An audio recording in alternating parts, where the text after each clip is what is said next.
Good morning, ladies and gentlemen. Welcome back to another episode here on African Confessions. The following story that you're going to be listening to, it comes from a translation of a message that I received.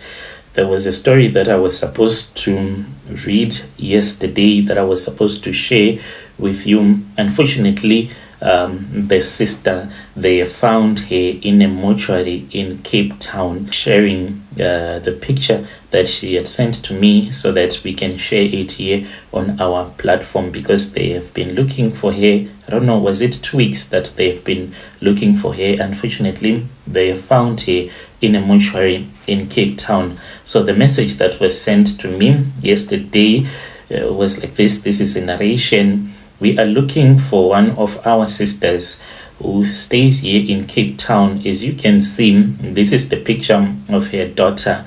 She went to work, and she was working as one of those women that sells their body in the street. That was type of a job that she was doing. So each and every morning when she would go to work, she would go to this other house where she would leave her daughter. There was this woman who was running a small crash. So like always, she went and she left her daughter at the crash. When it was knock-off time, she was nowhere to be found. But some of the women that she worked with, they said that she was picked up by this other man who wanted her services. That was the last that they saw. She was getting into this other small vehicle. Since this usually happens, no one even bothered to check what type of a vehicle that had picked her, and they thought that she was going to come back. And when they saw that it was in the evening and she was not coming back and she did not have a phone, they did not know what else to do. She did not pick up her daughter on that very same day, and the next day she was nowhere to be found. They kept on looking for her, and when she spoke with me, our dear sister, when she came to speak with me, they had already created a group because they were raising some money. Because as for her daughter, I think she is only 2 years old, so she had no diapers and she had no food. Because at this crash, when you go with your child, when you go to leave your child at that crash, you have to go with the food for your child to eat. And they were saying that it was really sad because the other kids, they would have the food that their parents would have given to them. But as for this young girl, she would be sitting there just staring, waiting for others to finish eating so that they can give her the leftovers. That is how bad the situation was. They kept on looking and they kept on looking, but they could not find our dear sister. Then there is a video that was sent to me. The video is of an accident that happened. So she died in that accident. There are even bodies that are on the street. This accident, it happened in Capetown. I can see the video. Let me share the video with you as well, if you can see the video. That is the video of the accident that happened in Capetown, and that is where our dear sister passed away when she was with her client. And they do not know if she was on her way going to town, we don't know, going to a lodge or somewhere else, or if she was returning back to work. But she died in that horrific car accident.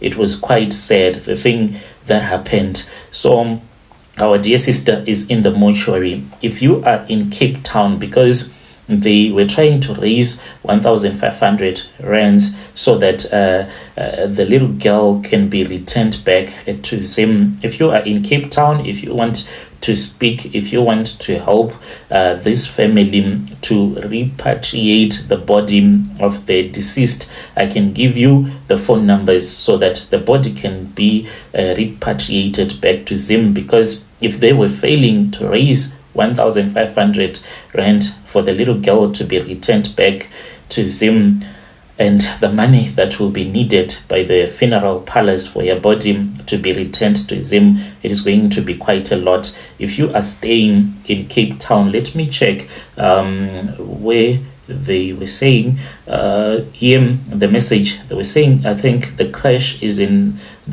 Delft in Cape Town. So that was where that is where the girl is staying, and things are really bad.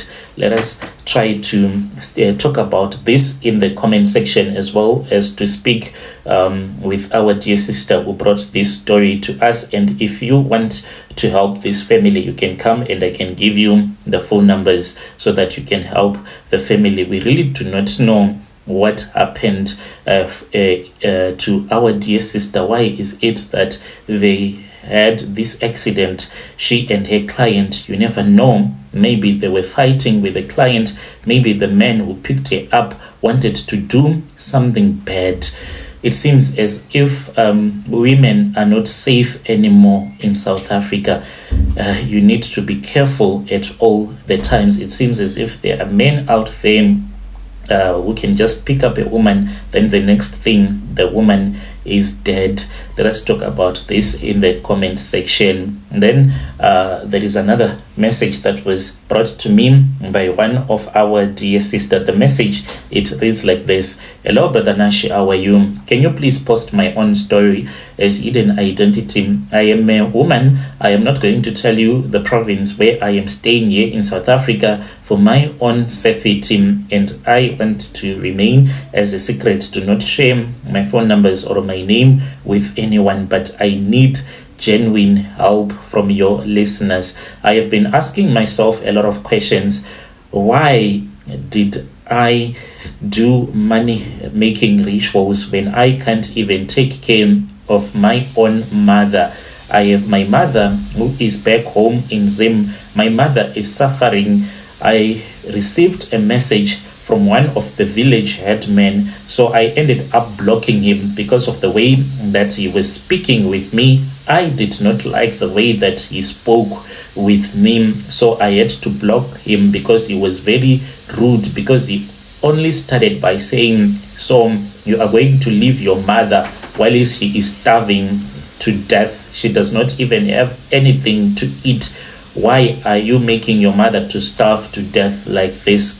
As for this village headman, the next message that he sent to me, he knew that me and my husband, we have a tokology that we use in our construction business that we run here in South Africa. So he spoke with me and he said, my daughter, I know that you and your husband, you have your own tokology that you use in your business, but you know there is an African way to speak with the tokology so that it can understand, so that it can allow you to take care of your mother. Just try that.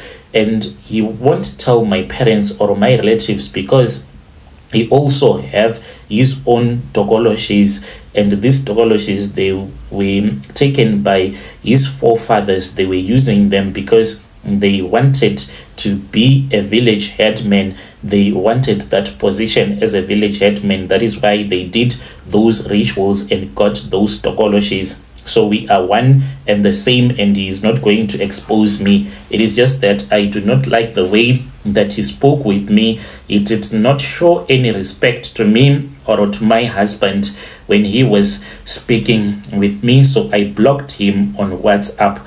But what he told me on WhatsApp, it really affected me, and I started to ask myself a lot of questions. Why the hell did I even do all of these money-making rituals when I cannot take care of any of my relatives? All of my relatives are suffering. They suffer so much, but yet here in South Africa, we are multi-millionaires and we have many houses and we have a lot of cars here in South Africa. But my mother, she is starving to death back home in Zim. When you see me in church, me and my husband, people think that we are blessed by God. People think that we are hard workers. That is why we have achieved so much in our life, but what they do not know is that we have these charms that do assist us, and we donate money to the church so as to get control of the church, so that the pastors can love us because we give them money. But I have reached a point in my life where I have been asking myself a lot of questions. Yes, in church, when they say that we need to buy the pastor a car, me and my husband, we can buy that car without any donations from the rest of the church members. We can give a pastor a brand new car. We have done this several times. We have donated so much money to the church because the rules of our covenant is that we are supposed to assist those that are not related to us, and we are not supposed to assist those that are related to us. This is how me and my husband became ritualist. When my husband came here, he started working on a farm, and I came to South Africa later on. On this farm where we were working, we were doing tomatoes, butternuts, as well as potatoes. Just like everyone on that farm, we would go to the fields and maybe we would steal a sack of potatoes or a crate of tomatoes, and during the weekend we will go to town where we would sell these items to the people that sell fruit and veggies in town, just to make a little bit of money. Me and my husband and other people on that same farm, we used to do this. This is how we used to get money to buy food.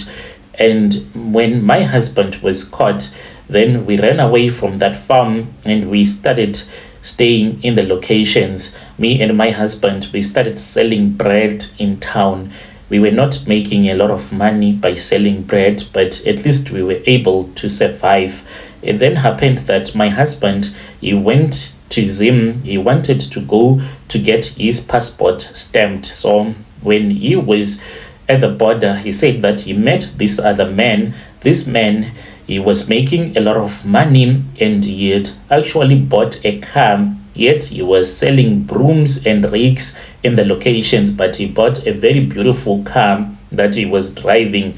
Along the way, that was when my husband started to inquire more about the business that this man was doing, and the man told him that he went to Beitbridge. So he went to Beitbridge to visit that prophet. At that time, I thought that it was a prophet. My husband did not tell me the truth that this was a traditional healer, for he knew that if he was going to tell me that this was a traditional healer, as someone that loved to go to church, I was never going to agree to go with him to a traditional healer. When it was time for me to get my passport stamped, I then went to Beitbridge with my husband. We then went to that traditional healer's house. From the moment that we arrived, I saw that this was a traditional healer, but I was already there.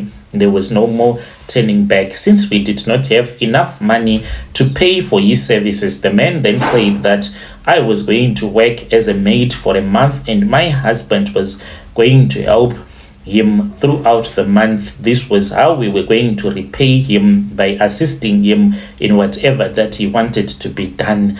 Later on, I realized that they wanted to wait until I was on my periods because they wanted to use my period blood.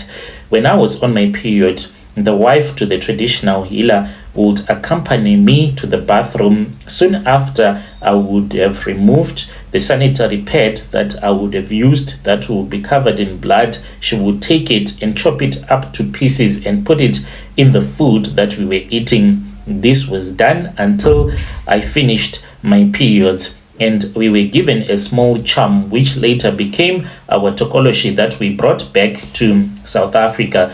When we returned back to South Africa, me and my husband, we started a small construction company in a very funny way. There was this other white man that my husband he had once worked for when he came to South Africa before he had started working in the farms. This man contacted my husband and said that he had a very big project that was coming and he wanted to subcontract my husband because it will be very cheap. My husband and I, we had to go to the robots and we looked for people. We did not even have a car to carry those people. We had to hire a car, and when we got the deposit, it was a lot of money. We had never gotten so much money in our life. We hired all the tools because we had no tools at all, and I used to assist my husband, and people think that since they used to see me working with my husband in the construction industry, that is how we became rich. We bought our first vehicle, which was a Mahindra. We then returned back to them. Everyone celebrated because they thought that finally we had defeated the spirit of poverty that had been afflicting our family. But they did not know that what had brought us back to them was that we had a mission. We picked some of the soil from the graves of our relatives so that they won't return back, and they will reveal themselves to our relatives when they are dreaming, telling them that this is what we have done. We went with all the soil that we had collected from our relatives' graves to a cave in our village where we left them, and that is where we left the spirits of our relatives. As long as the soil is in those caves, it means that their spirits, they won't be able to reveal themselves in the dreams of our relatives to show to them that this is what we have done. We returned back to South Africa. We kept on making money, just like what my husband promised me. My husband promised me that I will drive whatever car that I wanted, and there was another mission that my husband was supposed to fulfill. We were told that upon our arrival in South Africa, we were supposed to look for a mad woman, in which my husband was supposed to sleep with that mad woman. Unfortunately, we could not find one. We returned to Beitbridge, and this mad woman was picked up at the Beitbridge taxi rank, and she slept with my husband. He was using this other soft towel to wipe a private part, and my husband was told that he was supposed to be strong in bed as he was making love to that woman, because it was going to determine how much money and for how long we were going to be enjoying that money. Throughout the night, my husband, he slept with that woman 17 rounds. I don't know how he managed to sleep with this woman throughout the night 17 times. But the next morning, when I entered into that room, my husband was so exhausted he could not do anything. I asked him how many times he had slept with this woman. He told me that he had slept with that woman 17 times, and this mad woman was taken away throughout the day. My husband was unable to wake up or to do anything because he was really exhausted. We were then told by the traditional healer that 17 times it meant that we were going to live and enjoy for 17 years. Me and my husband, we will be making money and enjoying, but we are not supposed to assist any of our relatives. We returned back to South Africa, and we have continued our small construction business. People do not know that this business, it is just a fund. Our money does not come from the construction industry, but our money, it comes from this dokoloshim that was given to us. I did not know that we were not supposed to take care of our parents. The day when I found out, I stayed in the estate with my husband. I heard that there was someone that was knocking at the gate. I went and I saw that there was a dwarf of a man that spoke in Shona. It surprised me because at this estate, no one is even allowed to enter. The man told me that he works as a gardener at a certain house. He wanted water. He was holding an empty 2-liter bottle. I went to the tap and I poured some water into the bottle. When I gave the water to this man, I saw that the water had turned red blood, and I collapsed. When I woke up, this little man was busy sleeping with me in my bedroom. It slept with me from 5 p.m. until it was 8 p.m. when my husband returned back from where he had went to. He was greeted by a strong slap by that tokoloshi. This tokoloshi beat us throughout the night. My husband asked me what I had done, and I told him, and he said that we are not supposed to give our relatives money. Ever since that day, me and my husband, we do not take care of our relatives, when they ask for money, we just keep quiet, because the rules of the covenant is that as long as they suffer, that is how we enjoy. For 17 years, we are going to be enjoying this money.